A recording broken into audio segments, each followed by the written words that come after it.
Hi guys, Callum Williamson here. Right, a new video time, and it's a very exciting one actually. What are we going to be doing? Well, we are going to be buying a property. How cool is that? We are going to plan, research, and then carry out a purchase of a UK property whilst living overseas. Why are we doing it? Well, we would like to show people that it's not as difficult as you think, and we'd also like to create some sort of framework or strategy or blueprint, whatever you want to call it, that people can look at, watch, and follow, replicate themselves so that they can then go and purchase a property. And hopefully we show it's not as difficult as many people think it is. So what does that involve exactly? As I say, it involves research, planning, and purchasing of a property. We're not just going to talk about it and show you how to do it. We're actually going to do it. So the property that we decide upon is one we're going to purchase. So it's the whole process, and we're doing it for real, for ourselves, so you can see exactly what happens.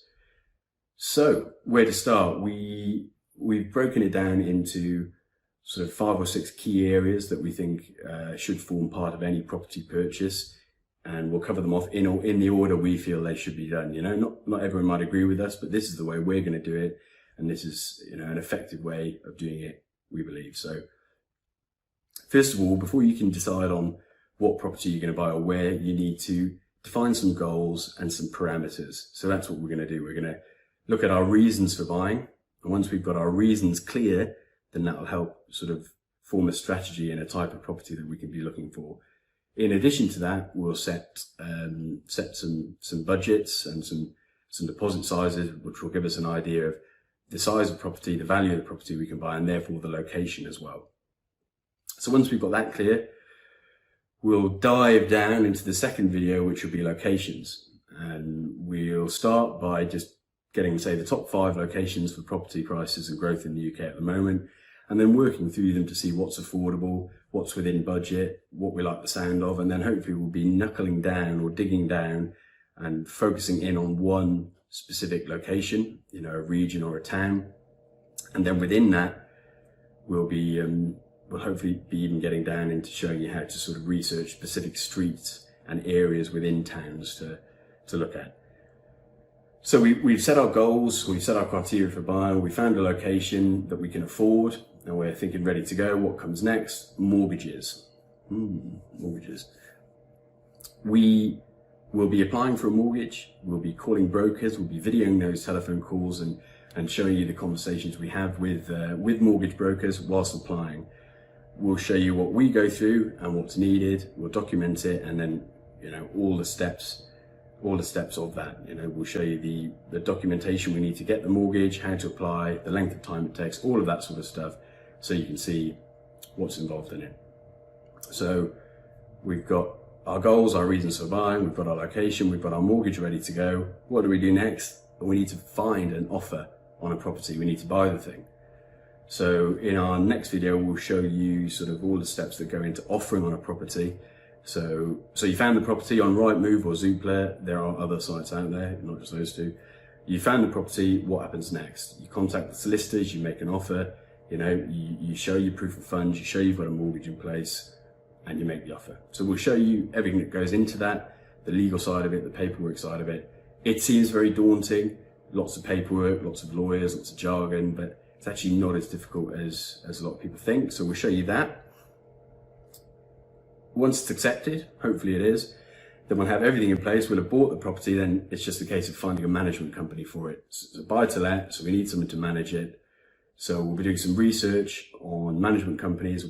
We'll be vetting them, we'll be calling them, and we'll basically just sort of narrow it down to 2 or 3, and then we'll decide on one that we're going to work with to manage this property for us. We need to get that right, because it's obviously a big decision, and it could cost us a lot of money if we don't get it right. So we'll show you how all of that works, and then finally we're done, we're dusted, we've got it, we've got someone managing it, we've got a tenant in place. So we'll do a little summary video or a wrap up of the property. Hopefully we'll do a little walkthrough, we'll show you what we bought for our money, we'll recap everything, and there you'll have it. You'll have a sort of a step-by-step guide of how we've gone about it, and perhaps something that you can then replicate if you want to go and do something similar yourself. So there we go. We hope you find it useful, and here we go. Hi guys, Callum here. Right, so Phase 2, what are we doing? We need to define our goals and our strategy for buying. Why do we do that? Well, basically, it just eliminates the fields of properties we can look at. Instead of having 100 properties or whole scope of properties across the UK to look at, once we've defined what we're trying to achieve and the means we've got to achieve it, we can narrow that down to, 2 or 3 out of 10, for example. So a clear strategy helps you focus and helps you know what to look for.